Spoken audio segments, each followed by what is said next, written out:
Perhaps you've heard of the famous Pascal's wager.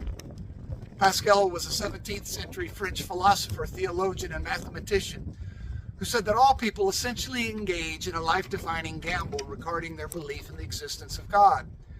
And he contended that any rational person would adopt a lifestyle consistent with the existence of God. And I think Pascal would clearly echo what the psalmist said in chapter 53 when he said this, "Fools say in their hearts, there is no God." Now, I'm not sure it's all that simplistic. After all, non-believers often want to believe, and believers themselves often have some doubts. Consider me one of them. But on the other hand, either God is or God is not. And reason alone cannot decide between the two alternatives. The game is being played. Where heads or tails will turn up, you must wager.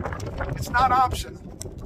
Well, if God is and you believe in God and you live your life accordingly, oh my, in the end you gain so much in this life and in the next. And if God is not and you believe, what's the big deal? You still live a life of mercy and love and grace and purpose and forgiveness. And when you die, you may drift off into nothingness, but you still reaped such benefits in this life. And if God is and you don't believe in God, that's the worst of all choices. Not only will you miss out on this beautiful life that you could have lived, but you will know that you made the wrong choice and you'll have to face the consequences.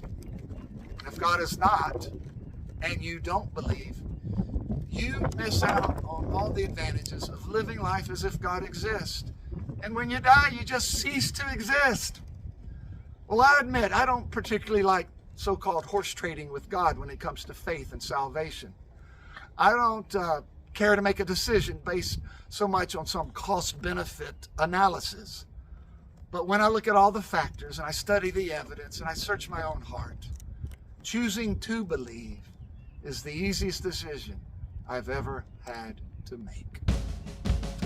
Well, I invite you to worship with us here at Bellevue Presbyterian Church in the heart of Nashville every Sunday morning at 10:30 in person or on Facebook Live. This has been another 2-minute takeaway with Pastor Scott.